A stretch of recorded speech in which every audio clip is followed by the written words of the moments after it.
Assalamualaikum warahmatullahi wabarakatuh. Apa kabarnya soleh-solihah? Ketemu lagi di pelajaran geografi kelas 6. Kali ini kita akan membahas tentang kota-kota besar yang ada di Asia Tenggara.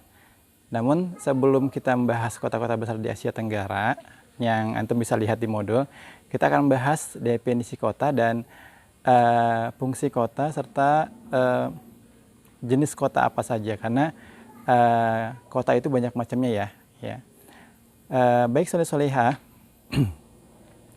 kota adalah pusat pemukiman dan kegiatan penduduk yang mempunyai batas wilayah administrasi yang diatur dalam peraturan perundang-undangan. Jadi namanya kota itu adalah sebuah pusat pemukiman, ya. Kemudian kegiatan penduduk yang mempunyai batas-batas administrasi. Kalau antum melihat dalam peta, sebuah kota pasti akan memiliki batas-batas administrasi. Misalkan batas kota Jakarta atau batas kota Bogor, nah itu udah diatur dalam undang-undang. Kemudian, ya, kota juga memiliki ciri kehidupan atau watak perkotaan. Ya mungkin antum pernah belajar di sebelumnya ya, perbandingan antara kota dan desa, antara kehidupan kota dan desa, antara perilaku orang di kota dan di desa gitu ya. Nah, kemudian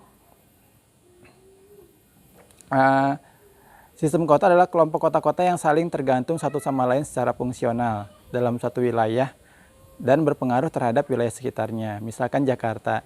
Ya, Jakarta itu ditopang oleh kota-kota di sekitarnya, misalkan Depok, Bogor, kemudian Tangerang, Bekasi. Nah, kota-kota di sekitar Jakarta itu menopang dan mempengaruhi kehidupan kota Jakarta. Kenapa? Karena aktivitas maupun para pekerjanya itu tinggal di sekitar Jakarta gitu. Jadi disebut juga kota satelit.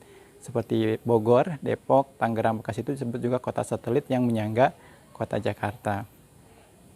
Nah, pada dasarnya untuk melihat daerah konsentrasi itu sebagai sebuah kota atau tidak adalah seberapa banyak fasilitas perkotaan yang tersedia dan seberapa jauh kota itu menjalankan fungsi perkotaannya.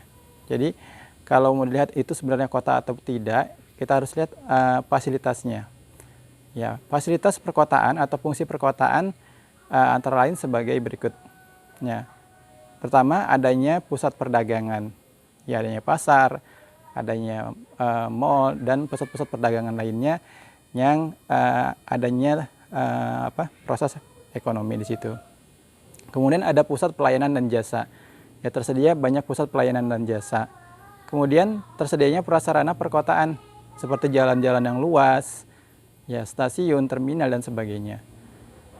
Kemudian pusat penyediaan fasilitas sosial. Nah, fasilitas seperti rumah sakit, kemudian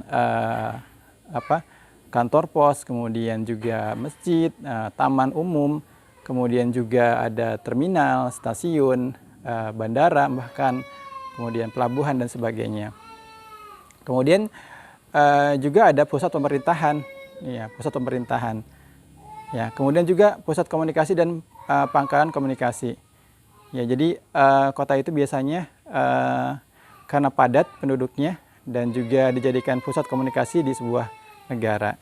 Kemudian lokasi pemukiman yang tertata. Kalau ini biasanya kota punya pemukiman lokasi yang tertata. Kalaupun ada sebelumnya tidak tertata atau lingkungan kumuh, biasanya akan direlokasi lagi, dibuat rumah-rumah susun dan sebagainya. Nah, makin banyak fungsi dan fasilitas perkotaan, makin meyakinkan lokasi konsentrasi itu disebut kota. Ya, jadi makin banyak fungsi dan fasilitas, maka bisa disebut sebagai sebuah kota. Ya, kota juga memiliki 3 ciri utama, yaitu memiliki kepadatan penduduk yang tinggi. Ya, namanya kota pasti penduduknya padat ya. Kemudian pusat segala kegiatan ekonomi, industri dan sebagainya. Kemudian juga kegiatan utamanya bukan pertanian. Karena kalau pertanian itu namanya pedesaan. Ya. Nah, kota yang telah berkembang maju mempunyai peranan penting dan fungsi yang lebih luas lagi. Nah, ada ciri-ciri kota. Kita bisa melihat kota itu sebagai kota apa. Yang pertama, kota sebagai pusat dari berbagai macam produksi atau kota industri. Nah, disebut kota industri ini, ya mereka memproduksi. Jadi ini utamanya adalah industri. Contoh kota industri yaitu seperti Pekanbaru, kemudian Kediri, Bontang, mungkin Bekasi, ya. Kota-kota yang di situ banyak pusat-pusat industri sehingga orang banyak di situ dalam rangka membuat atau memproduksi sesuatu. Berikutnya itu kota sebagai pusat dari banyak perdagangan dan juga keuangan, atau kota perdagangan, atau juga kota pelabuhan yang cirikan dengan perdagangan. Contoh kota pelabuhan atau perdagangan seperti Singapura, kemudian Surabaya, Hong Kong, Medan. Nah itu kota perdagangan. Nah, ciri khasnya juga dia dekat dengan pelabuhan karena pelabuhan itu mencirikan perdagangan ya.